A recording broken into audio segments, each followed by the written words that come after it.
evening, you lovely people. Thank you for tuning in. You're watching a video brought to you by Chelmsford for You, because we are the city for Christmas. And why are we doing this? We're doing it to celebrate the local community heroes. And they're going to help us later on switch the Christmas lights on. But Sarah, first of all, how are you? I'm fine, thanks. How are you? I'm really good, thank you. Doing this from the safety and comfort of my own home. That's what we like to hear at the moment. It's all about the safety and comfort. In your own home. And yeah, so can you explain to anyone that might not know yet, what is a local community hero? Okay, so the community awards, we started them last year at the Christmas light switch on. Obviously the winners got to come up onto the stage and switch the lights on. It was so well received and such a lovely thing to do that we wanted to do the same this year. Obviously slightly different because we can't come up onto stage to switch all the lights on at a big event. But particularly this year, more than ever potentially, I think everyone's got a real sense of community at the moment, and I think we all want something really lovely to celebrate. And there's been some incredible work and inspiring achievements from people across the city this year that it is just something really lovely to recognise and to see today. Okay, and they're going to be helping us. They've been nominated by anyone that wanted to nominate someone. Yeah. And they're going to be helping us turn the lights on later on. We've got a select few that we've chosen to speak to today, but we are going to talk about everyone. Is that right? Yeah, so we had lots of nominations come in, and rather than open a vote as we would have normally, I think this year we wanted to celebrate everyone. So there's a few people that are going to be joining us later to chat through the work that they've been doing, and then we're going to be sharing lots of other stories as well from those that were nominated. Amazing. So without further ado, let's get on to the first person. Who have we got today?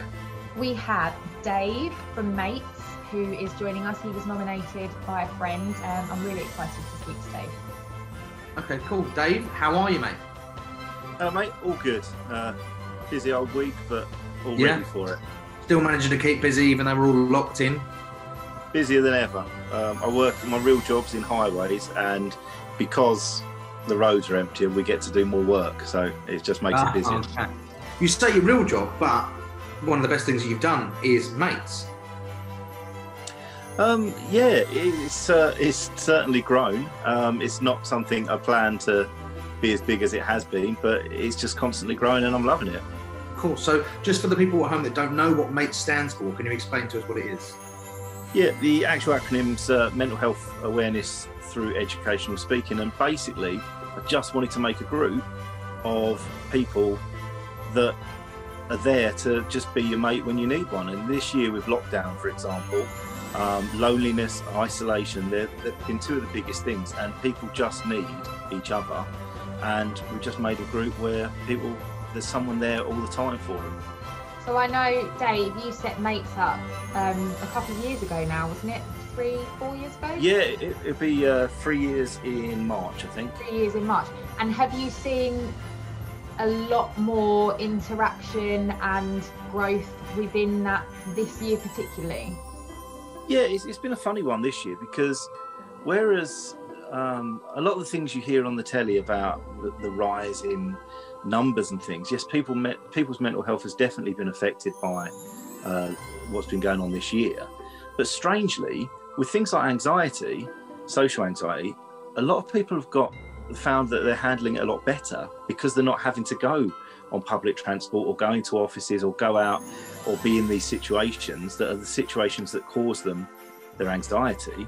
But then we've seen a massive increase in people who have had no mental ill health before, but because of what's going on in the world, anxiety levels have just gone through the roof for them. Of course, yeah, but like you say, it's been a benefit to some people because they were able to work from home in the safety and comfort of their own home, as we keep saying. But we can't obviously ignore the fact that many people have discovered, a lot of people, myself included, people that were like, oh no, I'm okay. Sort of after a while, like, no, you know what, I need to chat to someone, I need to reach out, which I think we should stress right now, which you have been doing with Mates. That's perfectly fine. You need to do that, reach out and speak to people. It's a human thing. Go on. It's a human thing. We need the interaction. You know, you wouldn't ever leave an animal or a baby in a room on its own and not talk to it. And through this lockdown, with isolation, working at home, and especially if you live alone, you just really don't notice it creep up on you, really. Yeah. And it's something that kind of, like I say, from my personal experience, not to make it about myself, but I can only run off of that, and it's something that has really crept up, and all of a sudden you're sort of like, oh, okay, right, I'm in a position that I never thought I'd ever feel like I was in before, because of this. But thankfully, people like yourself have created, or you have created Mates, and also Mates FC, right? Yeah. Your face lit up then. You'd be like, yes! It's because I'm absolutely rubbish at football. I know nothing about football. I've always missed out on football because I've been so rubbish.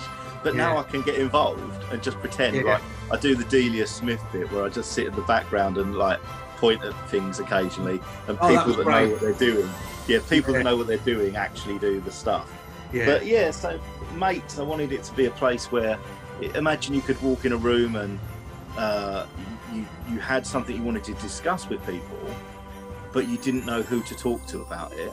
Mates, the online chat room, is a place where you can go in, and it's like walking into a room and everyone's got their hand up just going, I want to talk to you, I understand what you're going through, I want to listen to you.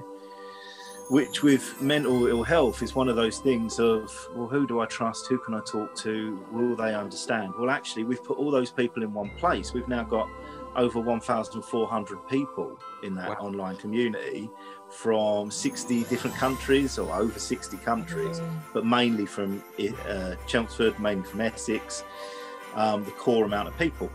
And then, the football team, what I started with that is a massive issue, and it's not just football, it's any sport. If you think of those athletes that, especially like Olympic athletes, that they've worked since they were kids just to do that one sport, just to get that, work towards the Olympics, work towards that medal. When an injury comes along and it means that they can't do it anymore, that's absolutely life-changing. They might still have, they can still walk, they can still do everything else, but they can't do what they've been training to do all their life. And in the sports world, that's a massive, massive trigger for mental health issues, and we've really been looking into that. So what I wanted to do was make a non-committed football team, which again sounds a bit weird, but I wanted that if you've got depression and you don't want to go out of your house, the last thing you want to do is go and stand in a muddy field in a rainy December day for your team. But if you are in that team and you feel you have to go and do it because you're committed to them, and you'll lose your place in that team if you don't, and you go out and you do it and you feel more broken than ever, and it puts that extra stress on you. It puts that extra stress on you, and because of that you then decide not to play. Then you lose that community around you, then you lose that group of friends, you lose the football training, the football matches, all of that chat in your chat rooms and that. It's like a domino. Absolutely. And so what we've done is to entice people back out. Literally that. It's a non-committed football club. It's we call it play as you go. We literally just put up games that we've organised. Love it. Games that it's literally all I've got. But we put up games that I've organised against other teams. If you're available for that game and you want to play, you put your name down. Gets to that week, we chase you up and just see, we supply all the kit and everything. See if you're still interested. And then if on that day your mental health issues mean that actually no, I can't go out and do this today, don't go. There's no pressure, nothing at all. We oversubscribe with players.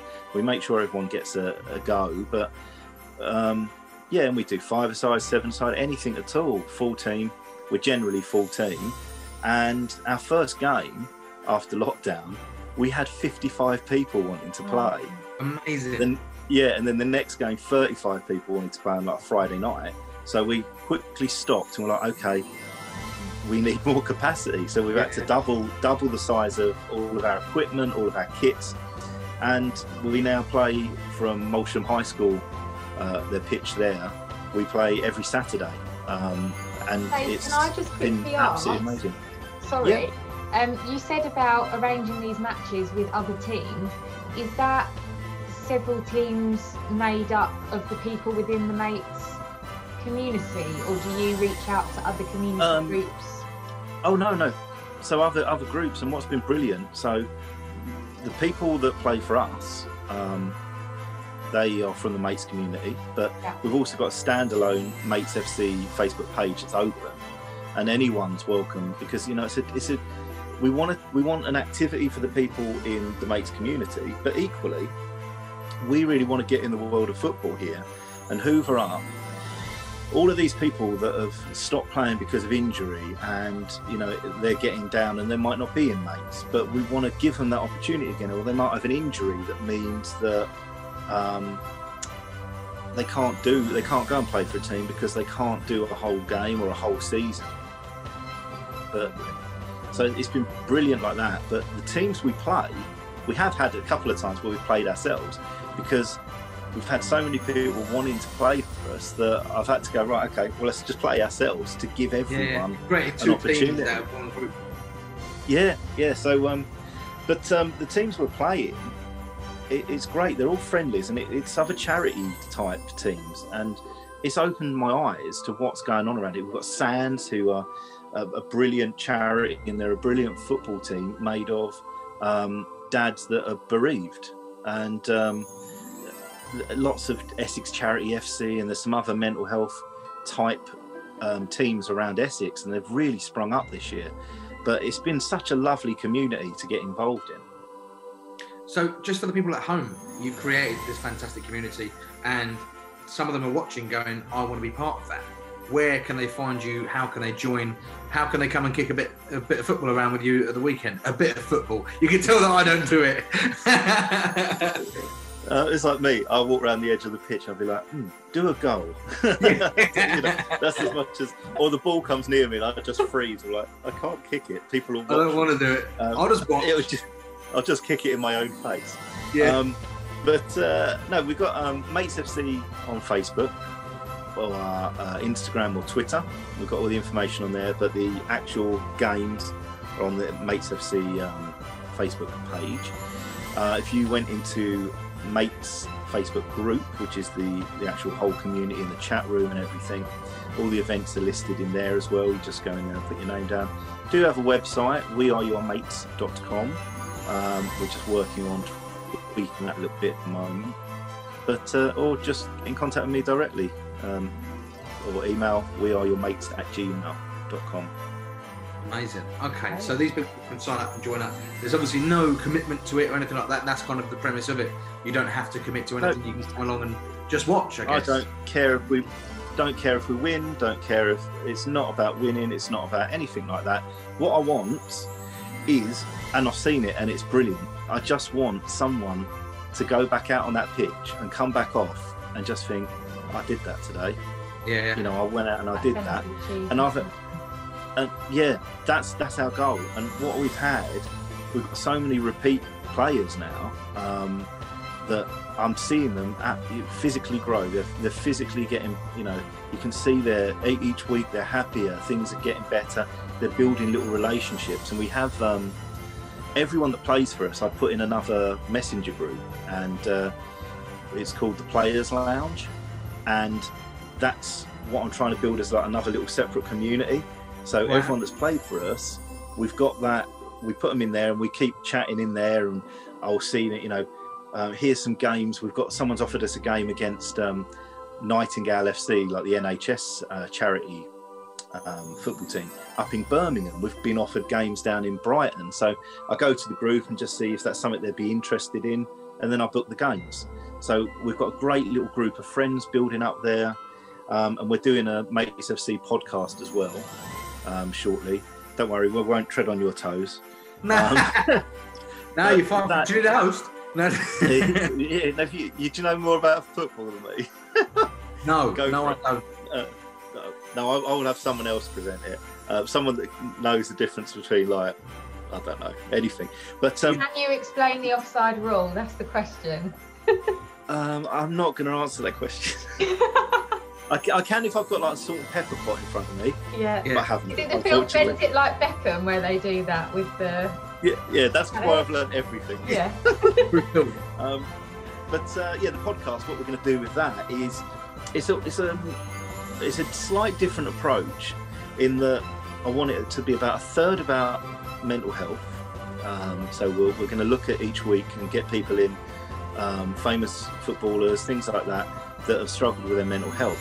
And we've currently got ex-Man United player and under England and under 21s and under 18s, Luke Chadwick. He's our patron. I contacted him because he's been very open. Yeah, he's been very open with his mental health struggles when he played. So he's our patron, and he's going to come down and play some games for us and things like that after Christmas. But he's been brilliant.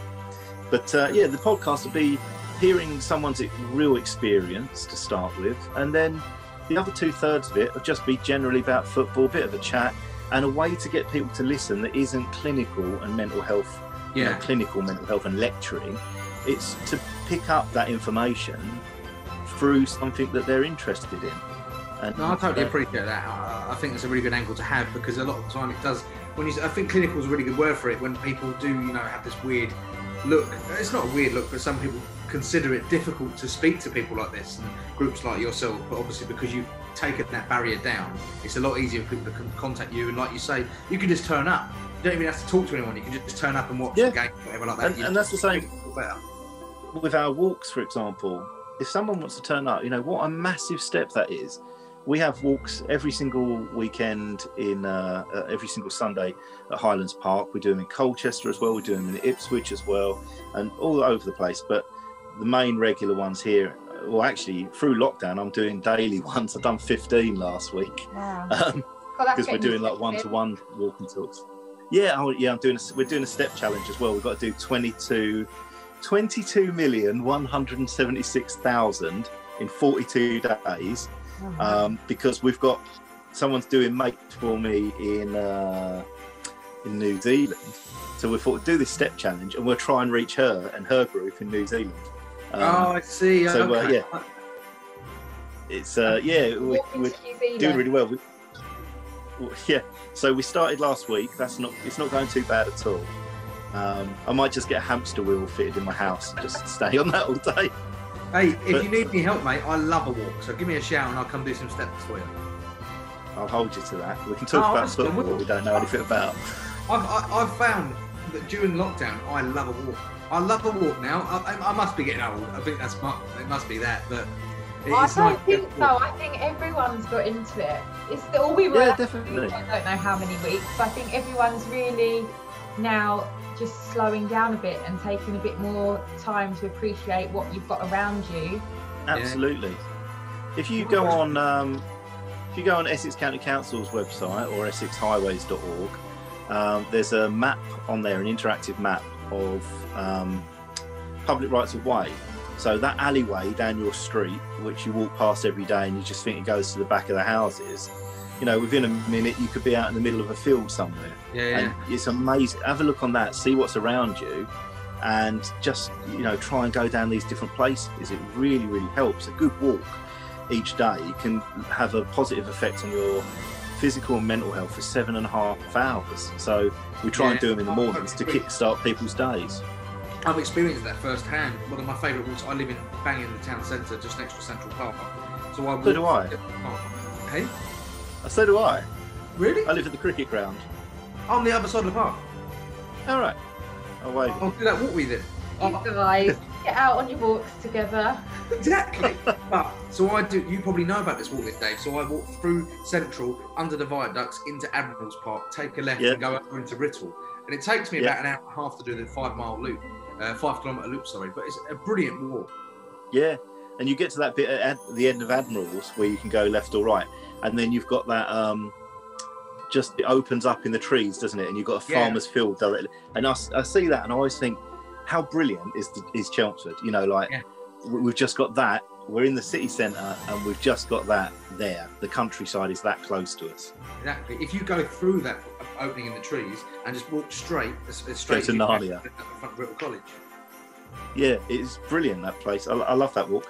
The other thing that we do with Mates FC, sorry, that I forgot about, is we want the full package of things. So we've been going in, last year we went to Old Chelmsfordians Football Club and we done a chat about mental health to all their players, because again, their players of the adult teams are the highest risk age for suicide, for example. So we wanted to get in, and we do it for free, and we advertise it all the time. Any football club, once we're allowed back out, any football club, if you want us to come in and have a chat about a mental health chat, we do a presentation. We can do it for the WI, we can do it for any group at all.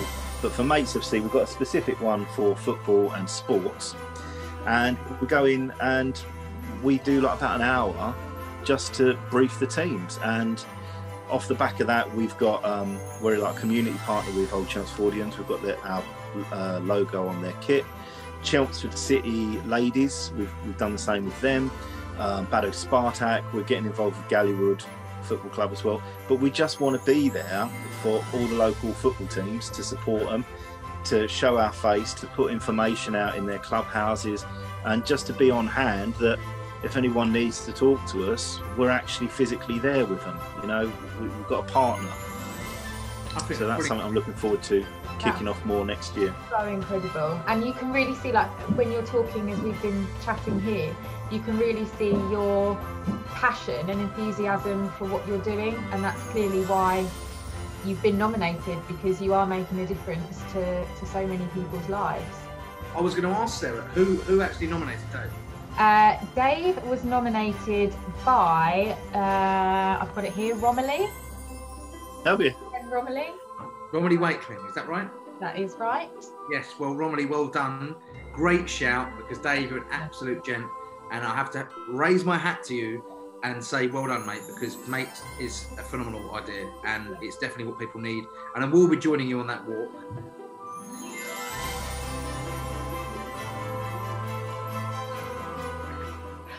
Okay, so Sarah, there's people that we obviously couldn't fit everyone on the show, but they are still local community heroes. Who are some of these people?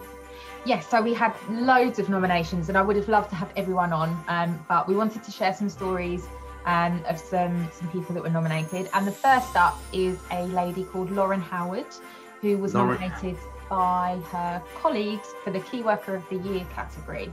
Okay, so really important, very important category. We were all out clapping every Thursday. So yes, Lauren, and I think this is why this one's really important. Lauren isn't a nurse or a carer, or is someone that I think we all typically just go to when we say they would be that position as a key worker. Yeah, but there were so many people that were still classed as essential key workers during that time. And Lauren is one of those. So she works for the registrar's team in Chelmsford, and obviously they had to continue their work the whole way through, registering births, deaths. So a very emotional time, particularly with everything else going on in the world as well. And her colleagues just wanted to give her a really kind of special mention and shout out, because she really kept the morale of the team up during a challenging time, which I think is lovely. Well done.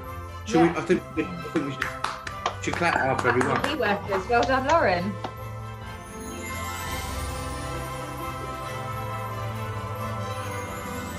So that was amazing. Well done, Lauren Howard. Thank you for everything you've done. As you can understand, people really appreciate what you've done. But Sarah, there's some more key workers, is that right? Yes, we have had some more Key Worker of the Year nominations. We've had Kirsty Mountain. Kirsty has been nominated by her friend Marilyn, who says that Kirsty's always cheerful and friendly and does boost morale, everything with a smile on her face, and it's really appreciated. Amazing. So that was Kirsty. Kirsty Mountain. Well done, Kirsty Mountain. Fantastic work. Thank you. Who's next? Next, we have a gentleman called Graham. Now, Graham's been nominated by a colleague, and he's a bit of one of these unsung heroes that I'm loving hearing about. He works at Trinity Road Primary School. Okay.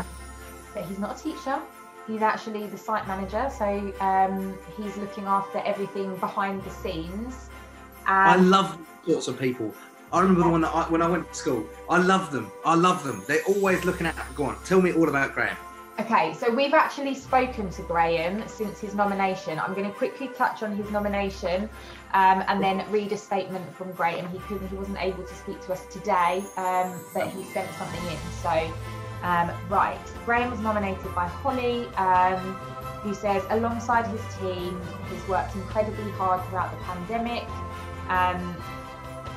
He said they're the teachers and everyone else that's worked hard at the school are the visible heroes, but many parents and people that live nearby won't see or know behind the scenes working, ensuring the children's safety, and Graham goes above and beyond. He's a vital part of the school. So that's just lovely.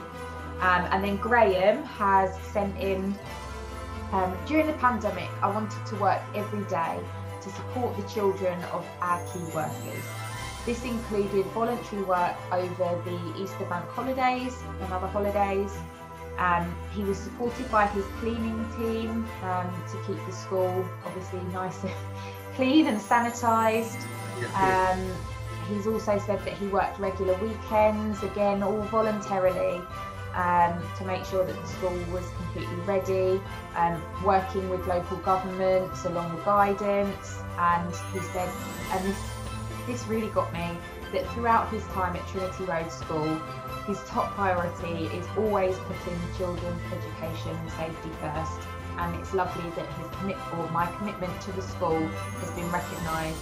I'm always looked after and rewarded by the staff, and this is just incredible. So amazing. And I hope you recognise that, Graham, and I really hope you're watching this. You've done something amazing, and you owe every bit of thanks and gratitude that people give you. And no doubt, hopefully at some point, me and Sarah will take you out for lunch or something. We need to take Graham out. So if you ever see Graham from Trinity Road, the site manager, make sure you say thank you. If you can, give him a high five, but obviously time being, maybe just a metaphoric. Yeah, virtual high fives. A virtual high five, exactly, yeah. But well done, Graham.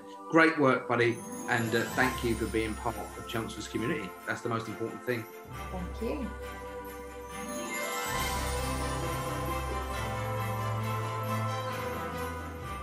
So, who have we got next, Sarah? Who is our next community hero? Next, we have Mandy Hessing, who has been nominated for some incredible work that she's done within the community. I'm going to get her to tell you all about it because I don't want to take a second away from what she's been up to. No worries. Mandy, how are you? I'm very well, thank you. Good. How are you? I'm very... No one ever asked me. I'm really good. Thank you so much. No one's asked me that yet. Not even Sarah. And we work together. Unbelievable.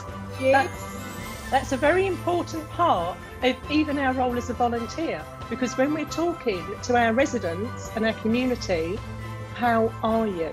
Yeah. Exactly. Take notes, Sarah. I'm joking. One thing first I've noticed is there's a lot of awards behind you. Rosettes. Yeah. What are these? I have two very lovely, I don't know if you can see them here, flat-coated retrievers. Oh, wow. Look at them. Oh, there we go. Oh, they're beautiful. They are. Are these big, their awards? Wow. Can you see them? Yeah. One of them won his class at Crufts. He came first. Wow. Out of 17 entries. And the other one came reserve, but that was only his third show. But he still qualified to get to Crufts, who in his second show he got first and qualified for Crufts and then got a reserve. So amazing. Very charmed with that. That's why they've won the Chelmsford Community Awards. Yeah. We're calling for them actually, Mandy. So if you can joking. No, but Mandy, you've done some fantastic stuff. Sarah did briefly introduce you as we were getting into this, but if you'd like to explain in more detail, I know it's hard because you don't want to gloat about yourself, but you've done some amazing things, right? Yeah. Where do I start? I mean, this has really snowballed into something much bigger than I think we anticipated. And I think going right back to early March, did we ever think I'd be sat here talking to you guys, but also expanding our volunteer group? No. No. And it all happened about the 12th of March. Liz, who's my partner in crime, she's the lady that who works with, we work together to start the volunteer group. So we were in conversation on Messenger, as you do, one evening. And she said, Mandy, I really think we need to get help out to the community. And I said, yeah, because also I'm a parish counsellor. Right. And how I met Liz, who is a retired nurse, was from our health and wellbeing committee. Okay. So we already had, obviously, the community in our hearts, really, about how we can make things better for our community. And this one particular evening, we were having a chat, and she said, what are we going to do about our vulnerable people? Now, if you know Danbury, you know that most the age population, without being ageist, is from the older age bracket. Yeah. We have a huge amount of people that are retirement age, if not older. And of course, obviously, with the lockdown, we're thinking, what's going to happen? Are people, if we go into a lockdown, how are people going to get food, prescriptions? There's going to be a panic. So always remember this before you open your mouth. Yeah. What's the worst that can happen? Don't say that this year. No. So I said to Liz, I said, the first thing we need to do is, do we have volunteers to help? Because we couldn't do it on our own, clearly. So I said, what's the worst that can happen? Let's open a Facebook group. Overnight, we had 100 volunteers. Wow. This was from the 12th of March up until the 23rd of March, when we went into lockdown. We had over 400 people willing to help. Can I just quickly say how forward thinking, because I think still on the 12th of March, there was that, is this going to be as bad as we thought? Is it going to turn into something? It was still a week or so before the lockdown. So to have that thought process that early on, I think was pretty special as well. Without sort of knocking, I'm not going to name names and knock people for not doing what they should have done. We sit on the outskirts of Chelmsford. Do you know Danbury at all? Yeah, I love the pub in Danbury, the cricketers arms. Yeah, they do very well. Yeah. And we just thought, we always get tagged as a hanger-on, whether it's from Malden or Chelmsford. Right. And it's like, who's going to look out for us? So what's the worst that could happen? If we don't need volunteers to do anything, then we won't do anything. But over that then coming weekend, we knew that we were going to we will probably be heading into a lockdown. So we then decided, we put out an appeal on Facebook, in the village Facebook group and in our volunteer group, asking for, does anybody have any printing connections? We need a flyer designed. Volunteer came forward, I can do that for you. And within 3 days, we had designed a double-sided leaflet with 2 emergency contact numbers, and at that time, the establishments that we knew that were going to be open. Right. And we organised a leaflet drop to the 2,500 houses. Were these the red and green? Yeah. So I think I've seen an article about you online, because there was I can't talk. There was an article about you online talking about you had provided, but was it Danbury and surrounding areas, the red and green, I need help, I don't Yes. know things. Yeah. And what it was, I mean, we got slated for that, which again, I won't go into detail and name names, because they saw it as putting vulnerable people more at risk. So Danbury we have little pockets of little cul-de-sacs, but most of the houses and the surrounding villages, I live on the main road, so I would rely on somebody walking past my house if I needed any help. It doesn't mean to say that I'm vulnerable, but if I'm shielding and I just think, well, actually, if someone's walking past and they're going up to the co-op, if I put my red card up there, they can get my loaf of bread for me because I can't get out. Of course, yeah. That was the intent. Anyone that's got a different outlook of that has got it completely wrong. So I don't want to give those people any airtime. So let's just forget this. Yeah. To put that into perspective, what it was, keep the green card into your window, which means to anybody that was walking, because back then you were allowed your hours exercise, weren't we? Of course, yeah. So the idea is that if you're walking around the village and you see green cards, you know, we're fine, we're doing okay. Yeah. Red card, oh, wonder if that person's okay. Yeah. And we were hoping that you're looking out for your neighbour. That's what we try to keep it very simple. Yeah. Look out for your neighbour. The most important thing during that, when so many people were isolating and trying to battle the effects of loneliness as well. I think it's a great idea, and obviously other people did as well, because you were nominated for that amazing work. And one of the stories, and actually it's been taken and it's changed the practice nationally about how doctors correspond and liaise with their patients. So one morning there was a note, a Facebook comment went out.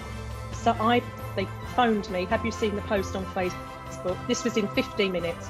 Somebody had put a red card in their window. A paper boy picked up a red card on his rounds. Right. Immediately went back, told his mum. She contacted me. I've got the address. I went round, knocked on the door, and the poor woman was beside herself. She thought she was going to starve. Oh, and this was quite early on. This must have been April time, so it's still very early. Yeah. Fear of unknown at that point as well, wasn't it? No one has ever experienced anything like this. No, she actually thought, in her honest mind, she actually thought she was going to die because she'd run out of food. And her red card was just saying, I want somebody to do some shopping. Yeah.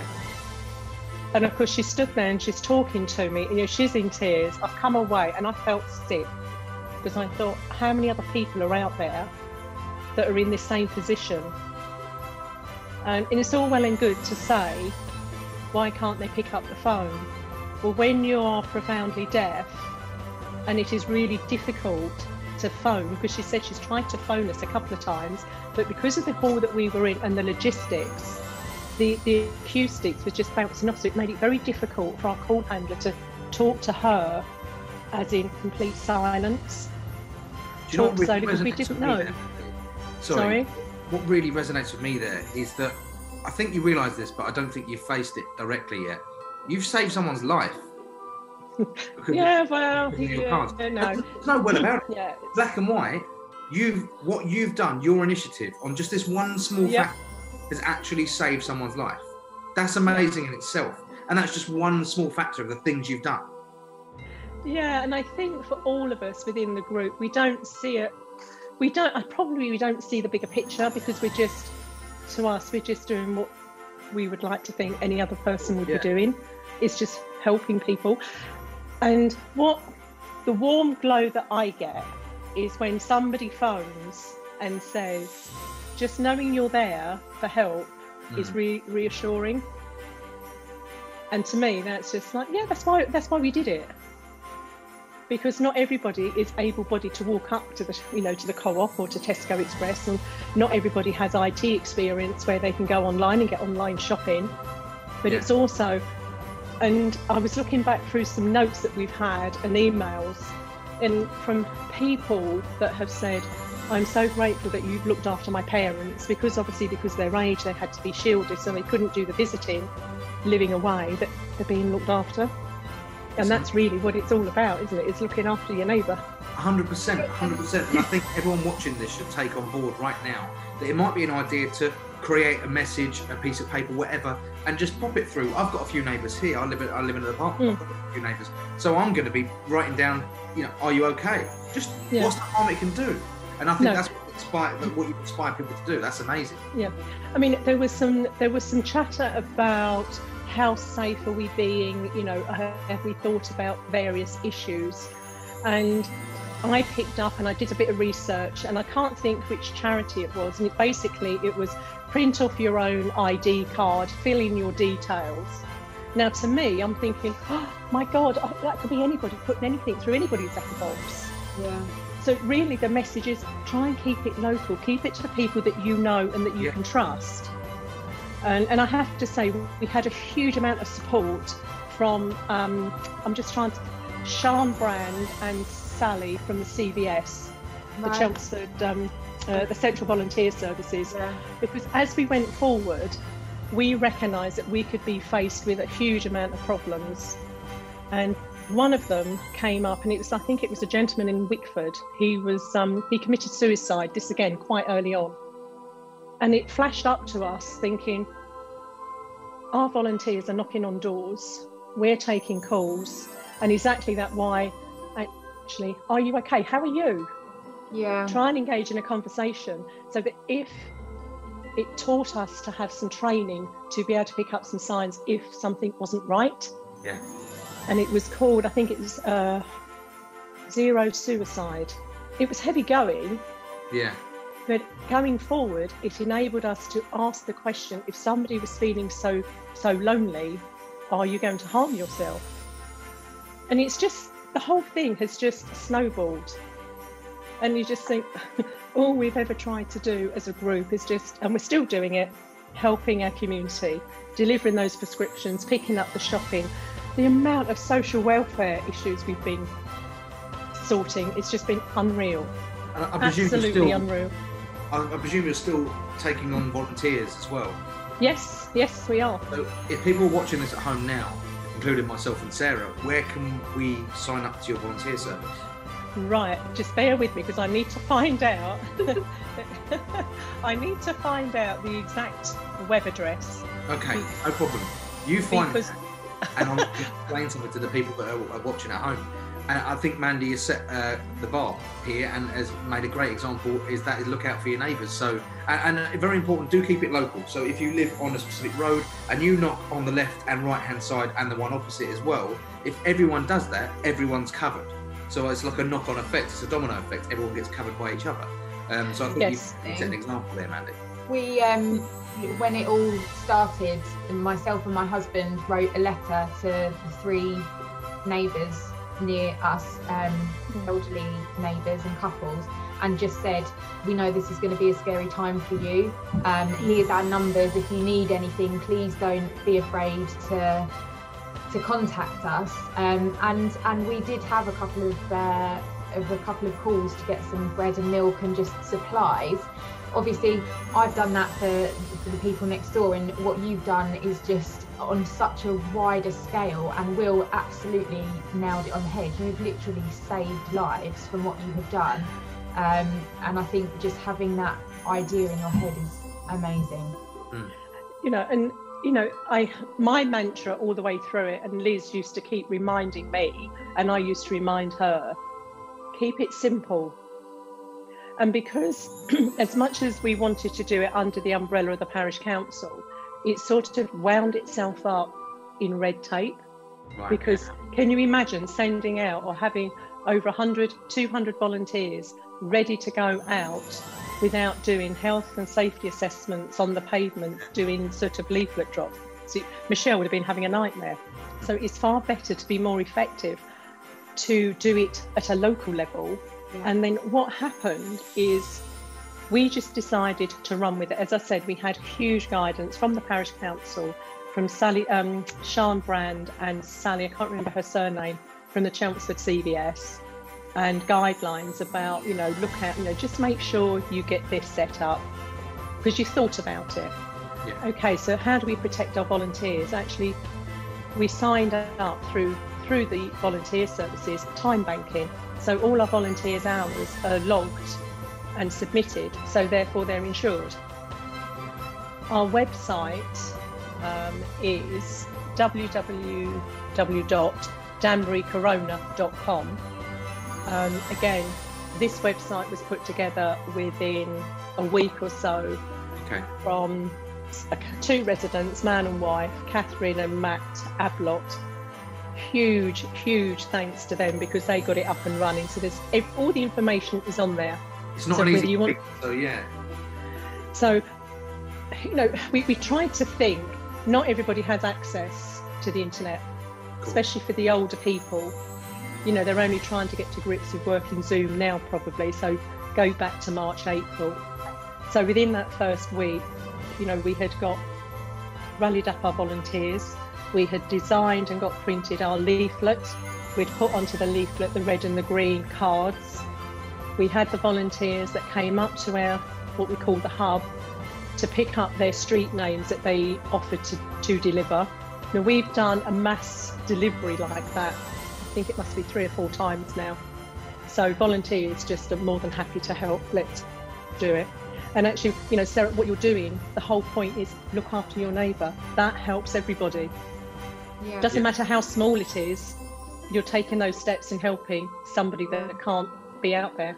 100%. Well, I think the work that you have put in and what you've done over the last few months has clearly inspired a lot of people. You've received this wonderful nomination for being an inspirational adult, and I think Will would probably agree with me if there's just 1 or 2 other people that are watching in other parishes and other areas around Chelmsford and can just do the same. You know, pop a note through, and you know, it's ask someone to put a red or a green. Follow Danbury's example. Absolutely. I mean, as I said, you know, sort of our practice service are now looking at it nationally about how they correspond with their patients, because if somebody doesn't pick up the phone, actually there's no point phoning somebody if they can't use the phone because they're practically deaf. You know, there's no point writing to somebody if you know that they've got eyesight issues. And working together at a local level, which is back then we had almost bi-weekly, fortnightly meetings with Dr. Caroline Dollery, who's one of the partner GPs. We had Frank, who was the local prescriber. So we had people calling in that had, as I said, welfare issues. What do we do with this information? How can we help? And in that first week, we had a call. Somebody didn't get their universal credit until the end of the week. They have no food. And it's like, I don't have any food. What do we do? What do we do? Where do we get the food from? Let's contact Danbury Mission, Fleur and Simon Medcroft and Wendy, who do the emergency food bank. Right. Because we didn't want to faff, pardon the expression, haven't got the time to go through, have you got a food voucher, a food bank voucher? These people need food now. Yeah. Not in 2 weeks' time. So we then contacted the Co-op and Tesco Express. Can you put some trolleys in the doorway? Let's have some food donations. Yeah. So the mission very kindly took that on board. They pick up the food, they do the emergency food packages, and then they deliver them. We just take the calls to say that somebody needs help.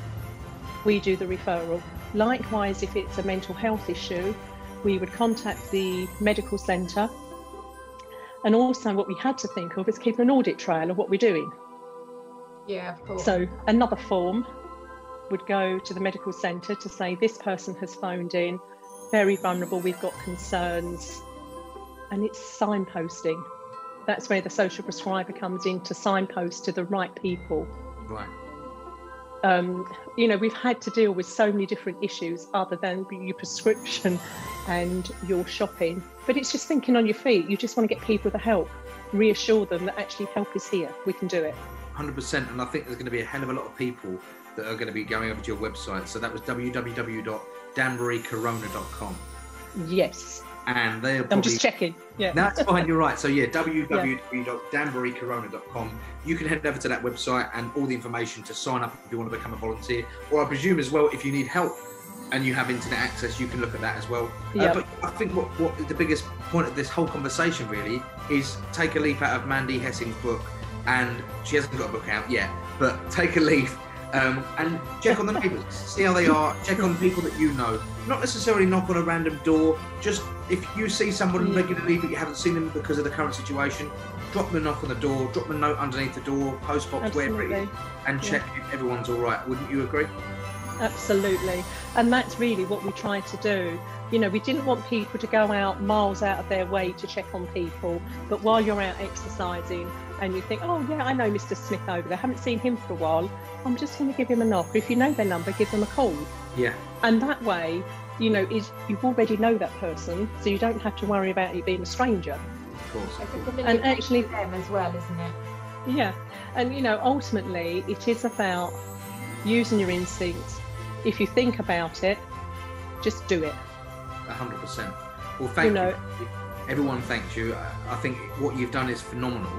One thing that I would say is, obviously, one of the big things that we've got going is what we call the befriending, because obviously people that are on their own and feeling lonely, we are now starting, it's quite successful, just what I call happy chat befriending. Befriending makes it more formal, but also if you look on our website and our local initiatives that we've got going is getting out food hampers for Christmas and a toy exchange with the families that are really struggling through furlough. So lots of information, there's lots of initiatives going forward. And yeah, it's snowballed. I'm going to have a snowman by the end of the year. And you are an incredible woman. Well, it's not just me, it's the whole team, because without Liz and the sewing bees, we really have taken it forward. And that's really what it is all about. Community spirit lives in Danbury, definitely. Yeah, definitely. And you've revived it, and now people are going to see this, and it will continue to spread out. And yeah, it's going to snowball more, and you're going to have a lot more on your plate. But great idea for it, Spread the love, and the support. Exactly. Listen, Mandy, we'll let you crack on with your day. Thank you so much for coming on. Thank you very much. See you soon. Thank you. Bye. Bye. Okay, bye.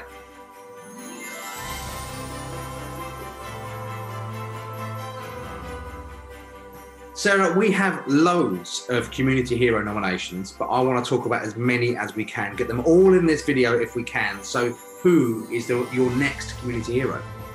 Okay, I am going to talk to you about a lady called Elaine Rollings. She's been nominated by friend Kate for the amazing work she does in her village. Okay. She runs the village post office, but over the last few months has gone above and beyond, reaching out to members of their village and the community, and really making sure that everyone has been looked after, and the services that are able to continue are to their door, rather than if people can't get out and about. So yeah, it's lovely that she's been recognised, and we have spoken to her, and she has also sent in a little something that I can read out. Amazing. Go for it. What did Elaine say?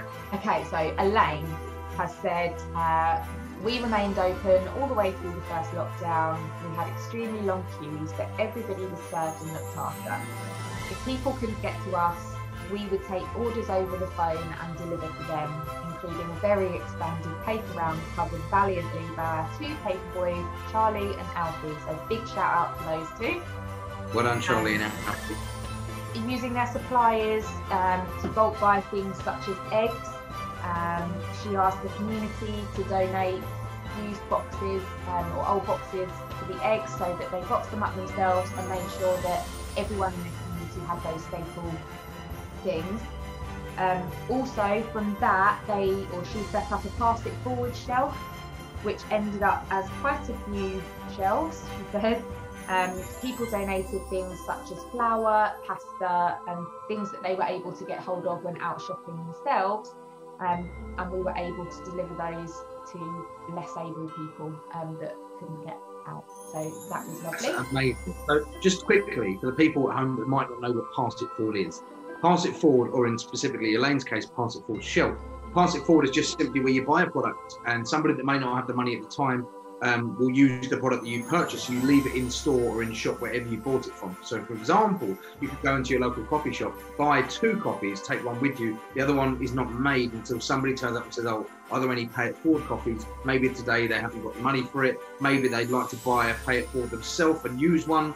So yeah, it's kind of a domino effect, as we keep saying, the domino effect. So it's an amazing thing. And obviously what Elaine has done is allowed customers to come in, purchase products, and leave extras on the shelf, so people can come in if they can't afford everything, or they don't have the means to get everything, they can take something from the pay it forward shelf, which is amazing.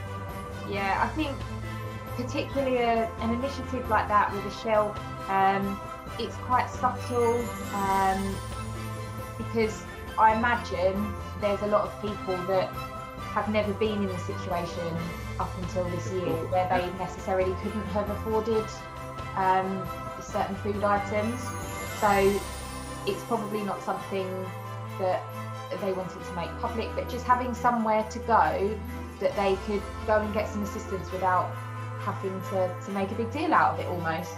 And I really like that it's just those little touches, that the services and things that are available to members of your community.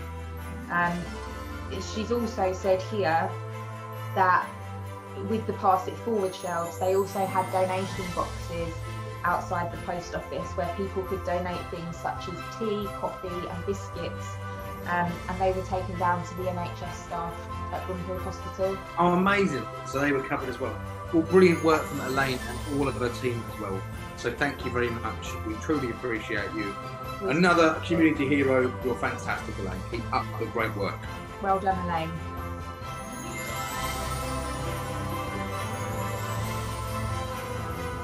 Who's our next community hero, Sarah? Next is a gentleman who lots of people may know. He's been working in Chelmsford for quite some time now. And that is Nick McDonough, who is the manager of High Chelmsford Shopping Centre. Yes, yeah. He has been nominated as a community champion for everything he does by High Chelmsford, but again behind the scenes. So what people may not necessarily realise is the amount of outreach work and support that High Chelmsford do for local charities and organisations. They're always really supportive of a lot of initiatives within the city and getting involved with space and things like that. So it's nice that he's been recognised. And again, we have a statement from Nick. So he says that when I learned of my community champion nomination, I was delighted and humbled in equal measure. But I really means we, as I'm surrounded by a magnificent team who are the ones that really make things happen. I've managed High Chelmsford for over 30 years, and we're all part of the community in which we reside and the people we serve, endeavouring to accommodate as many charity and community groups in any way we can. We always try to adopt a totally positive attitude to all things, where saying no is almost impossible, and only saying yes but only on marginal matters. We're mindful that what we are is what we have done, and what we will be is what we do now. Very quick, huh? I like that. What we are is what we've done, and what we will be is what we do now. Yes. Amazing. Well, great work. Thank you so much for doing what you do. Keep up the good work. You've done it for 30 years. Here's to another 30. Keep it up. Keep up the good work and see. He's probably sitting there thinking, oh. Please let me retire. Yeah. This is maybe signing off now. No, I'm joking. But great work, brilliant work. Thank you so much for doing what you do. A lot of people appreciate it, and another community hero as well. It's great to have so many people around us that are doing great things. And I'm starting to well up a little bit because all these nice people are doing nice things, and I'm hearing all these nice stories at this time of year, especially because it's a bit gloomy at the moment, as you said earlier on. The thing that I love the most about Nick's nomination there, and with the High Chelmsford, over the last few years, retail and high streets, it's a touchy subject, isn't it? No one really has hugely positive outlooks on the future of things like that, where we're all here trying to ensure that our high streets do survive. And I think shopping centres like the High Chelmsford are pivotal within a community. Yeah. They're so central to things that go on, and we're really lucky that in Chelmsford we have those, and it's nice to recognise that. And we're very lucky to have a Mick. And we're very lucky to have a Mick. Exactly. Every city or town should have a Mick. We all need a Mick. Thank you, Mick, for doing what you're doing, and keep up the good work.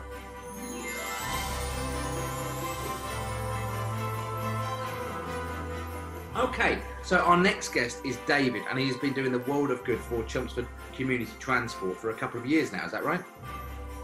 Yes, we have David, who's been nominated for his work for Chelmsford Community Transport, but he is a valuable member of the Chelmsford community and has been doing phenomenal charity work for very, very many years. So amazing. Let's find out some more. Mr. David Rowe, how are you?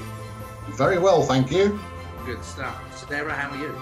I am still absolutely great, thank you. Good. Okay, fantastic. So, David, you've been nominated to be a Chelmsford Community Hero Sarah, can you give us the reason David's been nominated and who he's been nominated by? I certainly can. So you were nominated by a lady called Penny Rowe. Yeah. Or Penny Rowe Downs. Is that right? Yeah. Penny Rowe Yeah. Downs? Lovely. So she nominated you for all your incredible work that you do for Chelmsford Community Transport. I know you've been volunteering there for quite some time now.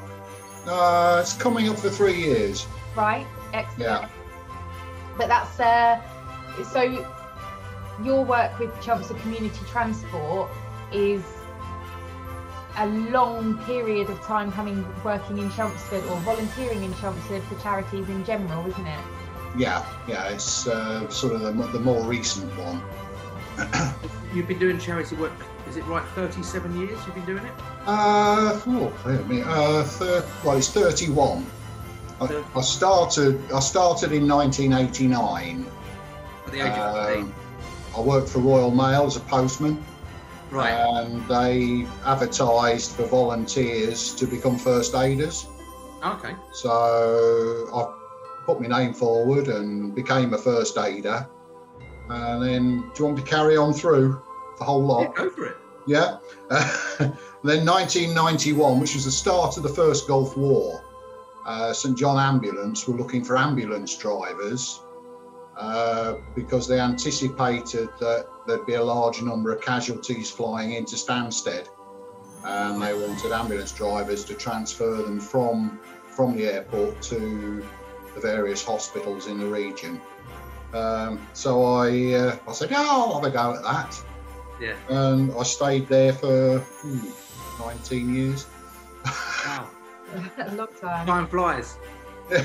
So 1991, and then 1992 I became a first aid trainer. So Right. I could train first aiders. Did that for quite a while within St John and Royal Mail. And then 2001, the division that I was in Chelmsford merged with the Marconi division. Right. Because there were two divisions in Chelmsford, and they merged with Marconi's.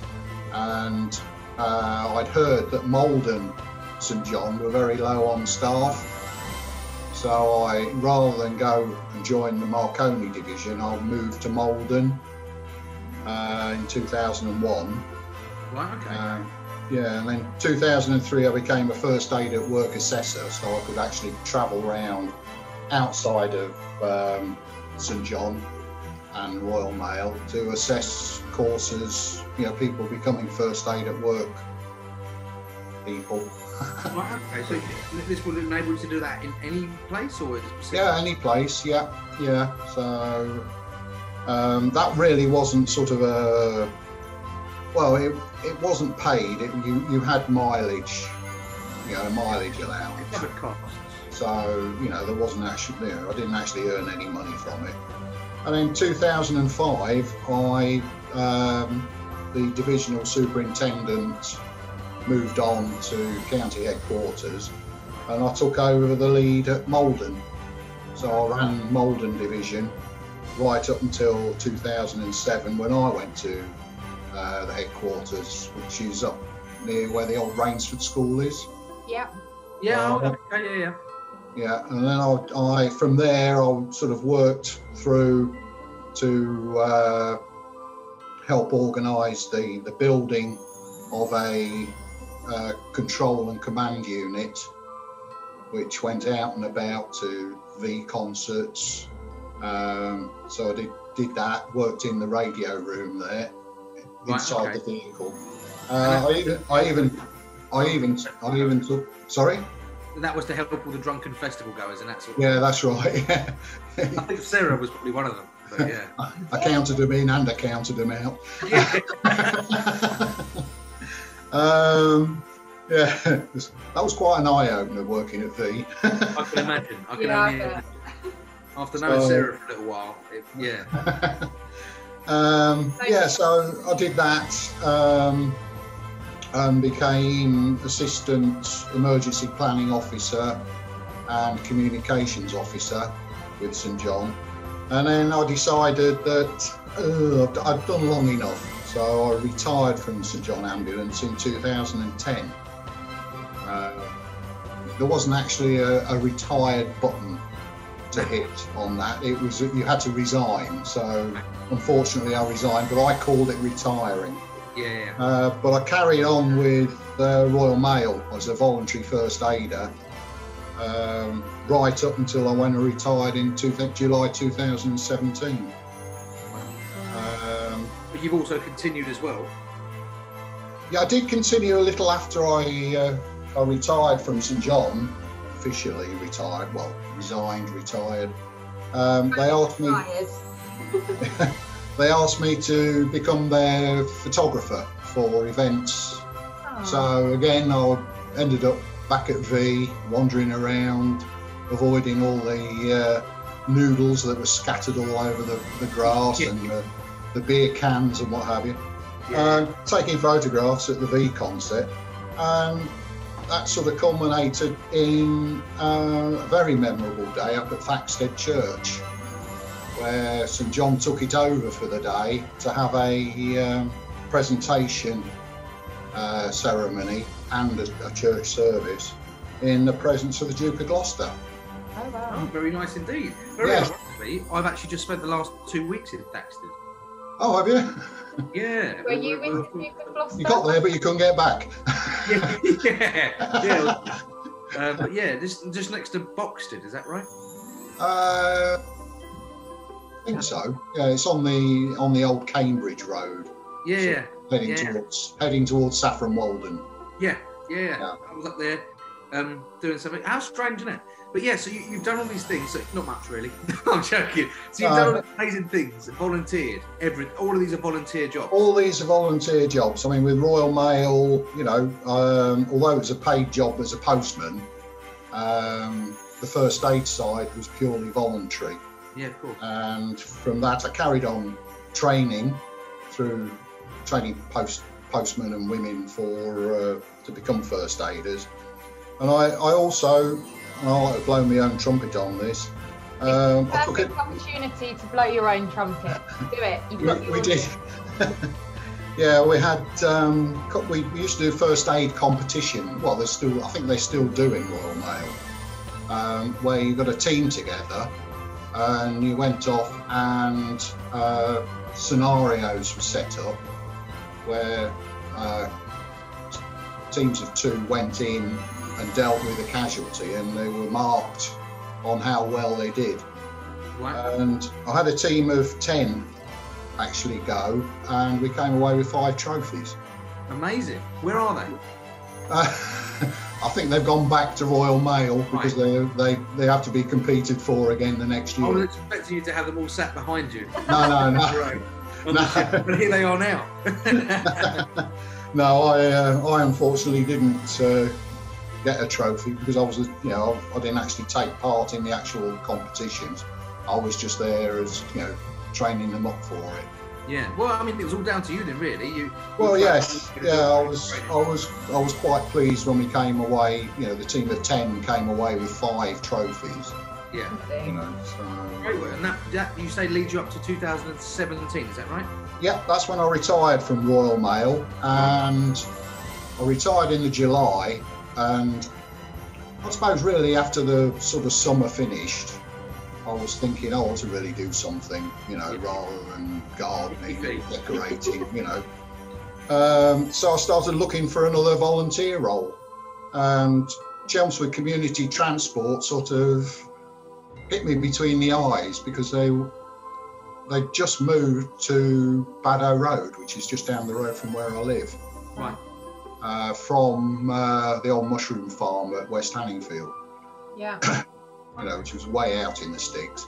But yes, they're just down Baddow Road. So I sort of thought, well, yeah, I'll give them a try. So they wanted volunteer drivers for their minibuses and car drivers, but I ended up volunteering for the minibuses. Right, okay. The purpose of these are just to help the elderly and people that need to get around, get from A to B. Yeah, I mean, they'll take them anywhere. You have to join. Yeah. At the moment, the price has just gone to £18 for a single for a year and £24 for a couple, which when you think on the over the course of a year, that's less than Very cheap. that's less than 50p a week, really, isn't it? Yeah. Yeah. I mean, a single bus ticket to town centre now is £7. Well, that's right. Yeah. So, as long, you know, if they've got a bus pass, it's otherwise it's completely free with a bus pass. We'll take them anywhere. You know, I'll take them. I mean, I go to Sainsbury's, Tesco's, Aldi's. You know, all over Chelmsford. Yeah. Hospital trips. You know, if they've got an appointment up at the hospital, take them up there. And it's a door-to-door service, which, you know, I find for less than 50p a week is an amazing service that they offer. Well, 100%. I think what's more amazing about it is, one, all the background that you have and the things you've done over the years that are purely voluntary. You do these things out of the kindness of your own heart. You give up your own time. You've retired now, I presume, is that right? Yes, yeah. So, yeah, retired, and now you spend your time that you have to spare, which many people would just prefer to keep their feet up and relax, but you're doing it to make the lives of other people easier and greater and more safe as well, because what you're providing is a safer service. I'm sure I'd much prefer to, you know, be able to know who the driver is, taking me from A to B every day at such a low cost as well. I don't doubt you're the sort of man that gets out and carries the bags as well, aren't you? Oh yeah, I mean, I love doing it, and I would imagine, well, I've not had that much feedback, but I think a good 99% of the passengers that I carry enjoy being on my bus. Yeah. You know, and I used to take... mind for those people's relatives as well. I know, yes. From my point of view, if I had, you know, my elderly grandma who was out and about, I'd feel much more confident knowing that she was being taken somewhere by someone trusted and a service that is really there to support those people. I think it's lovely. Yeah, I mean, we transport people with Alzheimer's and dementia, pick them up from home, you know, either from their home or their care home, and take them to day centres. You know, and it's a door-to-door service, and you know, the relatives are more than grateful for, you know, allowing this sort of safe transport for them. You know, they know that they once they're on the bus and they're belted in, you know, clipped into their seatbelts. Yeah. Which I must add, when I had one lady, I sort of got her on the bus, you know, and sat her down, made sure the seatbelt was fitted. I said, right, stay there because we've got to go and pick a couple of other people up. And both times I stopped to pick these other people up, she unclipped herself and started to get off the bus. So I said, no, we're not there yet, get back. Not yet. Well, no, you know. I'd like to say, David, genuinely, from the bottom of my heart, and this is on behalf of everyone, thank you. Because genuinely, as Sarah just said, if I was to have relatives that would be driven around by you, I know they're safe, I know they're looked after, and I know that you're doing it out of the kindness of your own heart, which is truly appreciated. So I think me and Sarah should give you a little bit of a round of applause there with everyone at home as well, for being a fantastic sport. And honestly, it's a pleasure to have you here. Yeah, I mean, I do it for the love of it. I don't do it for great, you know, to get any gain out of it or anything. You know, I just turn up. You know, I've got a run sheet that I have to, you know, try and stick to times on for picking people up. I usually like to be a bit early. Yeah. You know, just in case, because you know what the traffic's like in Chelmsford. Yeah. You're very punctual. But we're very lucky. Being a community bus, we've got the bus pass that allows us through the bus gates and down the bus lanes. Ah, okay. So I do take great pleasure in driving down the Baddow bypass past all the traffic. And, you know, going down through the town under the railway bridge, you know. Doing what you want. So basically, if anyone sees, is it a transit van you drive, a minibus? Well, it's a largish transit-sized van, you know, sort of high top. If anyone sees David driving past down a bus route or anything like that, don't get jealous. Know he's doing something good for people. All right? Give me a nice wave. I don't ask for much out of this life, but a nice wave would do. Wave. But even other motorists, you know, when you're trying to pull out of somewhere, they'll always sort of stop and flash and let you out. which I find if I was in a car, you know, you think, oh no, I'm not letting him out. Yeah. You know, because it's a community bus, you know, they tend to let you out, which is nice. Exactly, which I think, you know, you deserve to be rewarded for, and that's why you're one of our Chelmsford Community Heroes and always will be. But it does look like in the background there you're already planning to celebrate. Campaign. That would. So I don't ask for much for my volunteering, but my daughter lives in Jersey. Right. She's got a friend that was born in Jersey and has moved to Chelmsford. Okay. But they've just at sort of the halfway through lockdown, they decided that they wanted to go back to Jersey because they can work from home. Yeah. So they said, "Can you cut me grass while I'm away?" So I said, "Yeah, no problem." You know. You got a bottle of peppers. And I've got a bottle of L&P Pink and a box of chocolates. And a box of chocolates, but the chocolates soon went. But I'm saving the L&P for when my daughter comes home.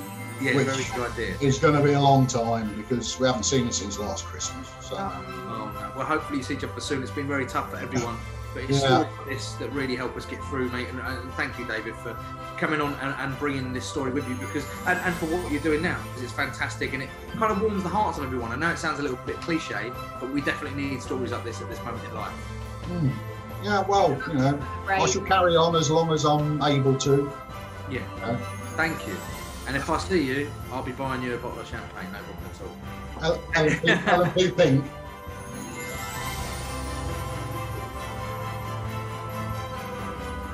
So Sarah, we have more community heroes. Who's up next? Yes, I'm going to speak to you next about a lady called Teresa Dando, who was nominated by her friend Claire. And again, this is for some work that she's been doing over the last few months, particularly during lockdown and the pandemic. But Teresa is the chef for Age Concern in Chelmsford.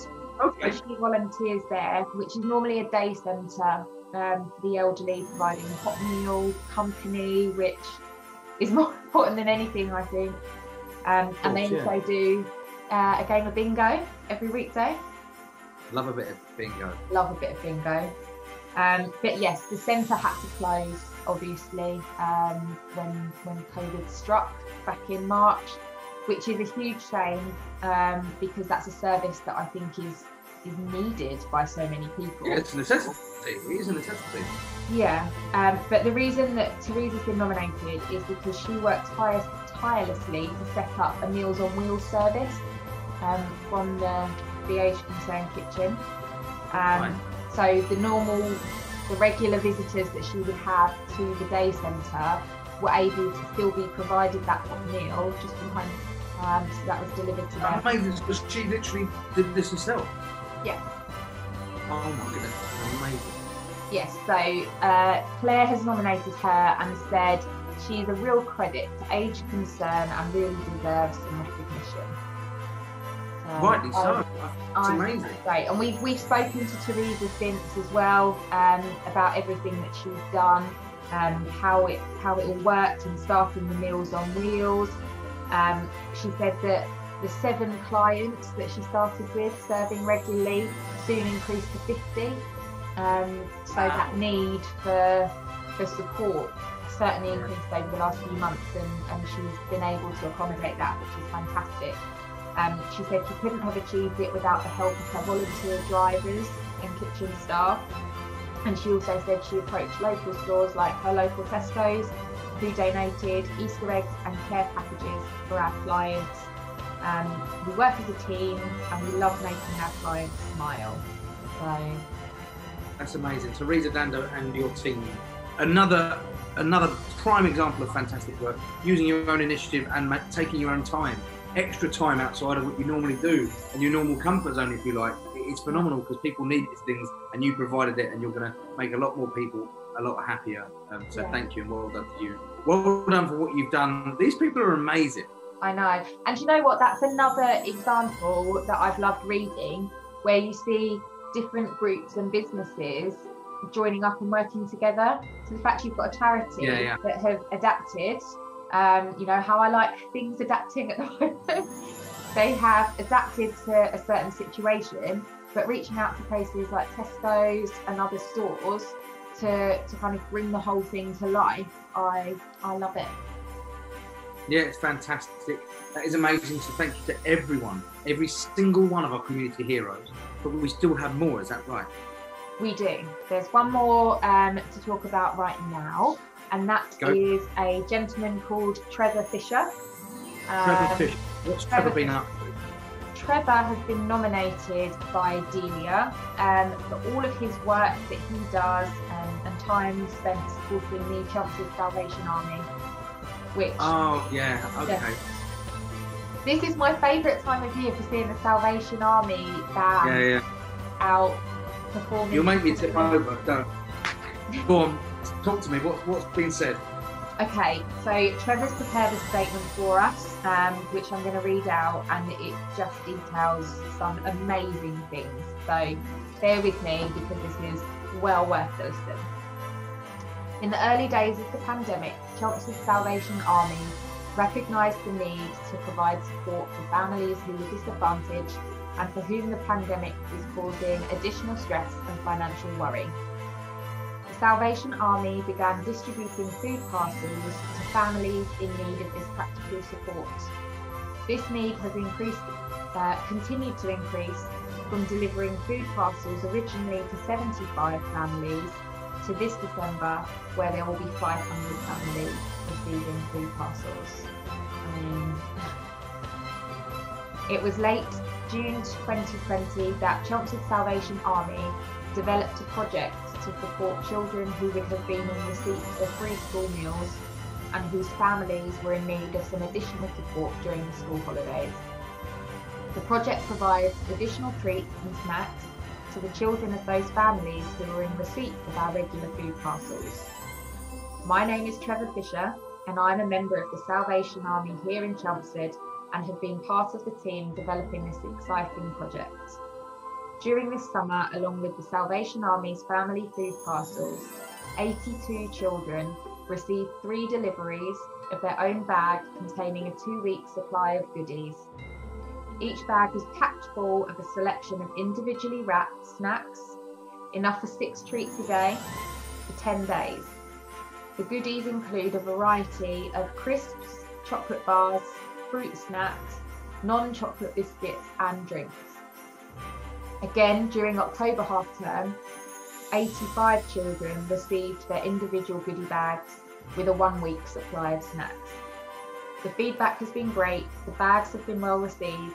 It's been reported that children have been full of excitement when the bags arrive, and parents' comments indicate their appreciation. Planning for Christmas school holidays is well underway. The need is obvious. There's an evidence of an increasing demand for the food parcels, continuing to be identified by schools, local charities, support groups and individuals from the church family. As such, there's a matching increase in requests for the goodie bags, and we're now preparing to give 400 children from Chelmsford a 2-week supply of goodies, including some extra Christmas treats. It's just amazing. That just goes to show, I mean, before we say anything else, if you ever see anyone from the Salvation Army asking for a small donation, just whatever you can, hand it over. Yeah. If you can't, maybe you can find someone that can. Amazing. The numbers are scarily rising. I don't think I realised until we started speaking to these amazing people. I didn't realise the gravity of the situation within Chelmsford, and I think there's a lot of people similar to me who are perhaps naive to that situation. 100%. And we don't realise how this is affecting everyone. Exactly. This is going to be a huge eye-opener for me and you, and for everyone that's going to watch this. And as much as, people are watching this because they're looking forward to seeing the lights being turned on and hearing the great stories and whatever, there is an essence of reality that you have to remember. And that is, people need each other's help, and the Salvation Army are doing that exactly. And Trevor is, running the front line of that as well. So thank you. A huge thank you is in order, but that doesn't mean stop.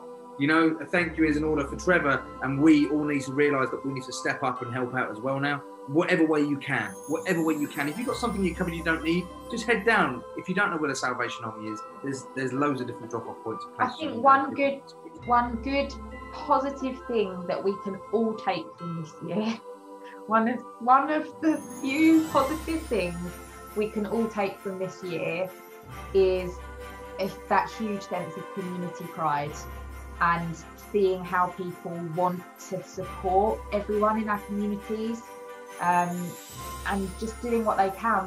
We've seen today little steps make such a huge difference, and I think that's one thing that we all need to make sure that we're continuing to do moving forward.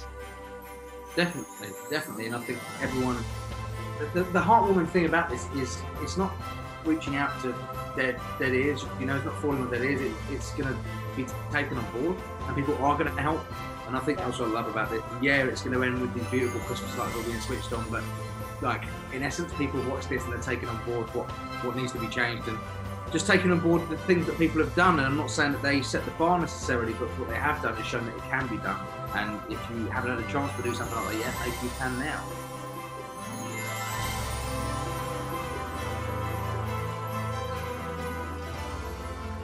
So Sarah, I understand we've got somebody that wasn't necessarily nominated, but someone we still wanted to talk to because of all the good they've done, especially in this current situation, right?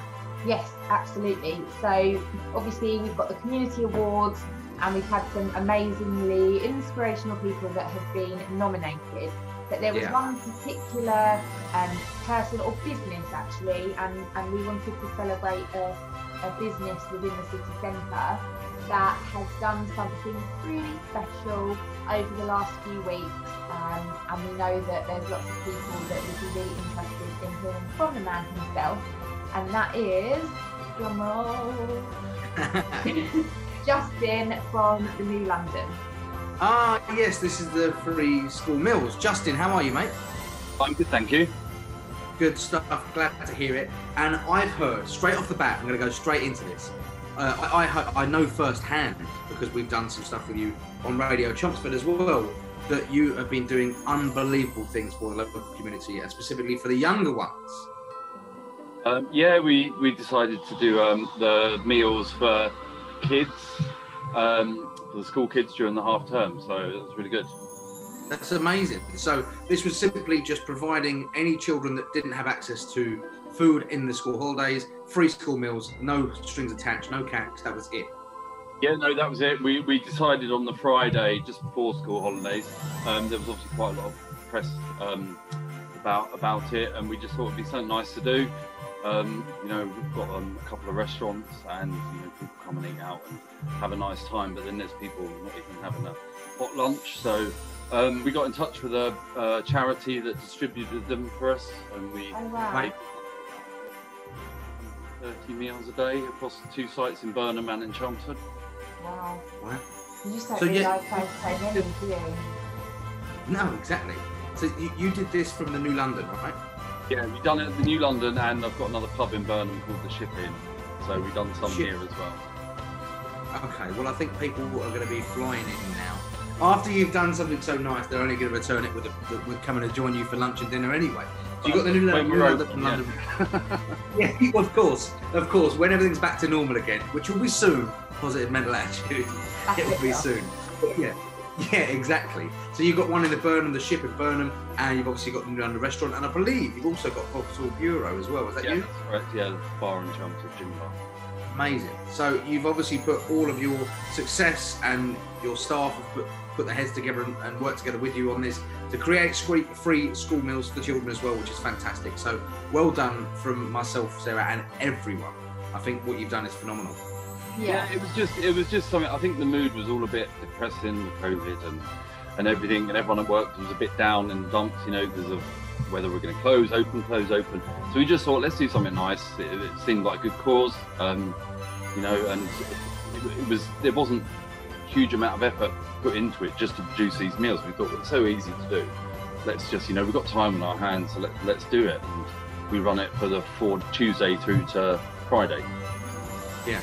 I think it was amazing what you did, and I really hope, and I have seen some people already take a leaf out of your book and doing something very similar as well, if not exactly the same thing. So it's great to see this sort of thing happen.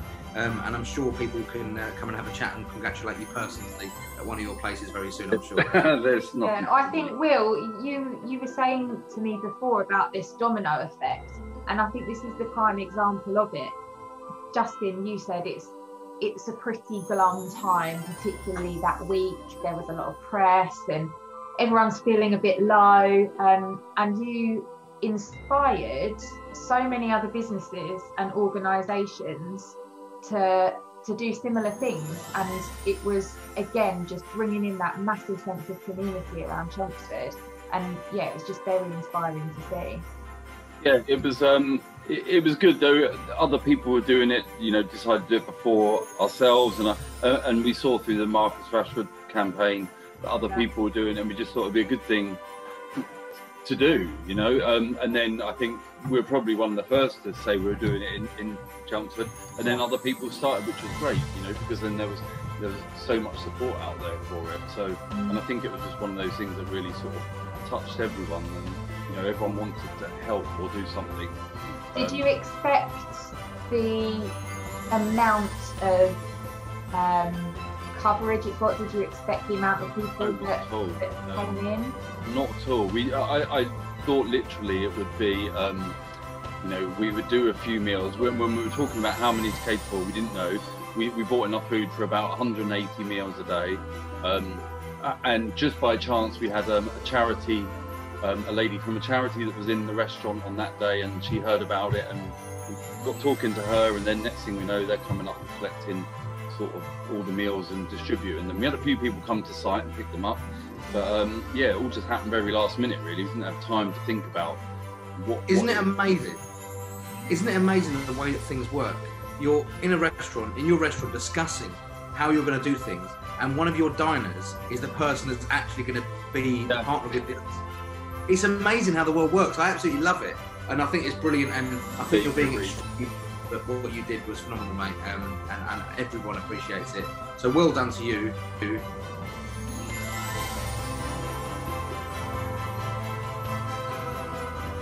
So Sarah, I understand that there's obviously, we couldn't put everyone on the same video, but you have got somebody else that you want to talk about, another local community hero. Who have you got? Yes, so this is from the category Community Champion, and it was a lady called Claire Dade who was nominated. Yes, Claire works, or volunteers should I say, at the Chelmsford Community Transport. So she's been arranging transport throughout this whole year for the elderly residents of Chelmsford to get out and about, attend appointments. That's amazing. Okay, so she's basically a kind of almost like a voluntary taxi service. Yeah, so I think she's been working on the logistics of the Chelmsford Community Transport, and making sure that the service can still run throughout the COVID-19 pandemic. That's good though. Yeah, definitely. That's really good. Services like this are so important, and they're largely run by volunteers. So for things like that to be able to carry on, I think is hugely important, and it is people like Claire that make that happen. So it's really nice that she's been recognised by a fellow volunteer. Yeah, 100%. So well done, Claire. Should we give a little clap to Claire then? Clap for well Claire. done, Claire. That really resonates with me, because giving anyone, you know, not just elderly people, but anyone, giving your time up to help them get from A to B, just basically, because their lives still have to go on. But a lot of things have been stopped because of the obvious situation. So yeah, brilliant work, Claire. Really, really appreciate it. And you truly deserve the nomination you got. So well done. We look forward to you enjoying the Christmas lights later on. You'll be able to watch them all go, oh, it's lovely. I can't wait. Are you excited? It's your favourite time of year, isn't it? Oh, 100%. When you called me and said you wanted to do this, I was blown away. I was like, wait, I'm now going to be part of the Christmas lights ritual. Amazing. Can't wait. It's everything you've ever dreamed of, Will. Everything and more. I should be wearing a Santa hat. You should be. Didn't think of that. Obviously, I've got one somewhere, but I just don't know where it is. Anyway, moving on. Yes.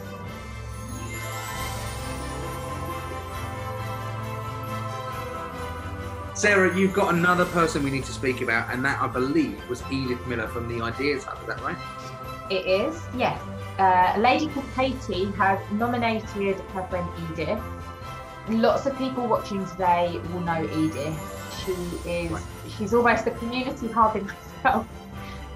She just pulls together so many different groups and organisations. And of course, I think one of the most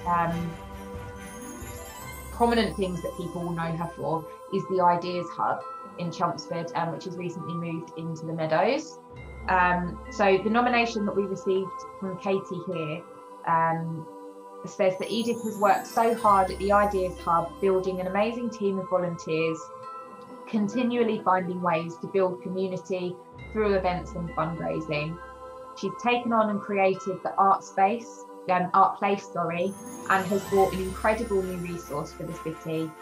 She's given space to so many community groups to meet, as well as workshops and working space. And she works tirelessly to find opportunities for others to build a sense of community in the city. And it's absolutely spot on. Edith is just amazing at connecting people together that need it. I've been to a few of her things. I've been to the art place in the Meadows, and I popped in there. A couple of my friends' art was up there. I didn't actually know myself, but my friends Natasha Humphrey and Teddy Rutherford, they both had some of their photographs up there. And they were amazing. The whole display was amazing. It was really nice to look at. So hopefully when we can go back there again, will we still be able to see some fantastic artwork. So yeah, overall, Edith Miller, hats off to you. Another great job done, and you've been recognised now as one of our community heroes. So thank you very much for everything you've done.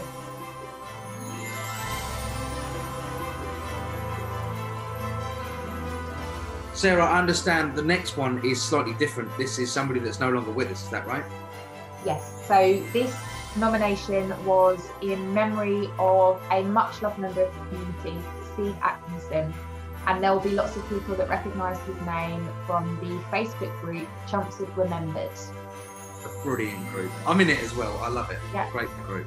Yeah, so Steve was a really active member of the group, always posting incredibly researched, informative posts, and the gentleman that has nominated him and wanted to honour his memory within the awards here has said that Steve's passion for Chelmsford was so clear to everybody, and he learned more about his hometown from Steve's post than from living here for 40 years himself. And Steve, as we've said, sadly passed away recently, but we wanted to recognise his love of Chelmsford as a fitting tribute, and I think it absolutely is. His passion for celebration of life almost, because what he's done is fantastic. This is what this whole community spirit is all about, and it's very sad that Steve is no longer with us. However, it's something to be recognised throughout the rest of our time here, to make sure that you recognise anyone that you know. Thank you for every single person who sent a nomination in. We truly, truly appreciate it. And I do recommend going and joining the Chelmsford Remembered group. It is fantastic. Yeah. Definitely. But we do have one more person to speak to today, and that is Caitlin. Yes. So Caitlin is a nominee for our Inspirational Young Person category. Okay. We've heard from some amazing people so far this evening, but I'm very excited to speak to Caitlin now, because she's our future, and if she's doing wonderful things like we're going to talk about already at such a young age, then I'm excited for things to come. Okay, I can't wait to find out. Let's speak to Caitlin. Caitlin, how are you? Good. Good stuff. Have you had a good week so far? Yes. Good, I'm glad. And I heard you've had a quite busy few months as well, because you've been helping lots of people with some amazing things that somebody of your age would never normally do. Yes. So, first question, how old are you? 8. 8 years old. Now, Sarah has got some information about what you've been up to, and she's going to tell the amazing audience right now all the fantastic things you've been doing, and then we're going to ask you a few bits about it. Is that all right? Yeah. Amazing. Sarah, go ahead. What has Caitlin been up to? So, a little birdie tells me, Caitlin, that when the world became a pretty crazy place with these silly germs, COVID, you decided to help raise some money. Yes. Yes? And Yeah. what were you raising the money for? NHS and key workers. Wow. And how was it that you did that? I started making bracelets, and sold them and brought gifts and gave them to people, and because I thought they needed treats, I gave them to everyone. I think they definitely needed a treat, so I imagine they were really happy to receive your goodies. And what were you putting in the boxes? Sometimes it was like soap and shower stuff. Sometimes it was food. Normally in tins, or sometimes it was like blankets, gloves, hats, scarves, hot chocolate, coffee. Everyone loves hot Oh, chocolate. Love a hot chocolate. Amazing. You've made me want one now. So, Kate, you did all these wonderful things and you made them, these lovely boxes and packages and treats for people that deserve them. But what made you do that? What was the sort of starter point? When did you go, I want to do these things for some people? Because they were helping us, I wanted to kind of treat them for saying thank you to helping us. What an amazing example. Oh, it's amazing. Hessing, there's going to be a lot of people getting very emotional right now. You're a very, very lovely young lady and a very kind-hearted person. Everyone watching and everyone in Chelmsford specifically wants to say thank you because you've done something unbelievably amazing. And not only is it someone so young, you're so humble and so innocent about it. It's amazing. I think it's very, very special. So you spent all your time making lots of lovely bracelets, selling them and using the money to build these boxes and give them to our amazing NHS and key workers.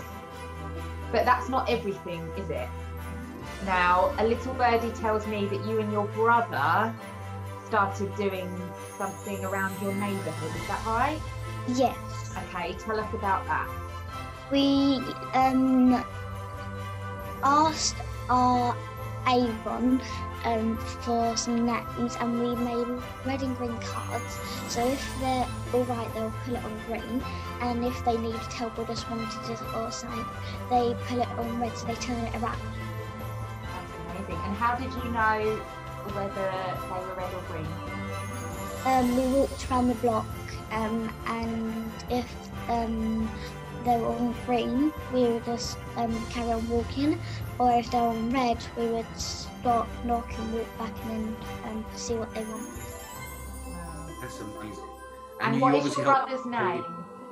James. James. I think James deserves a shout out as well, doesn't he? Should we give a big wave and clap for James?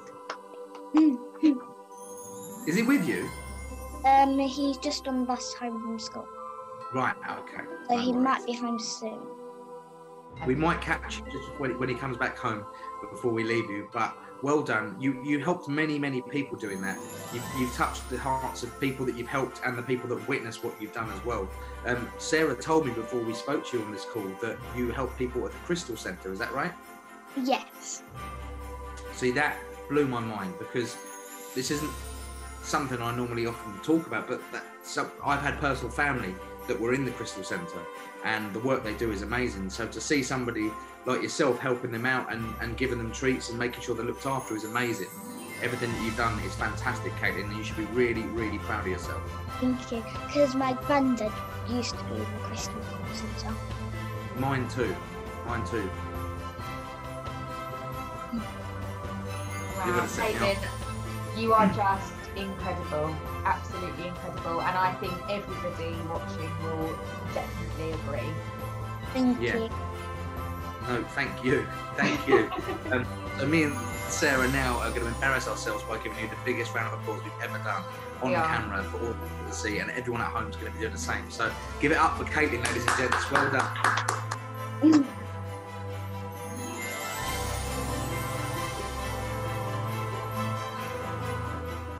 Amazing. Well, I mean, thank you to every single one of our community heroes. We truly appreciate you. I think we're going to feed everyone's name through the credits at the end, right? Yeah, definitely. Yeah, so you'll obviously be able to see everyone's name again. Thank you once again. We truly appreciate it. So without further ado, I think we're going to head over to one of the more exciting parts of this, which is the Christmas light switch on. I can't wait! I can't wait! Are you ready?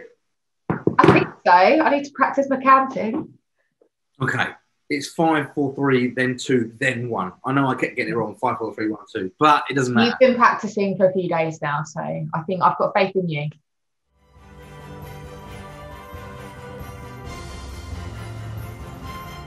5, 4, 3, 2, 1.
Thank you all so much for watching. It's been truly amazing to witness all these great people and these brand new Chelmsford Community Heroes helping us turn the Christmas lights on. I've been Will Richards. And I've been Sara Tupper. Thank you so much for everyone that has A, tuned in, and B, nominated the incredible people that we've heard from today.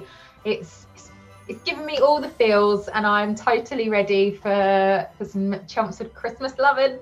All Christmas spirit in the mix. Thank you so much once again. Have a great evening. Have a great Christmas. And should we say it before we go? Go on then.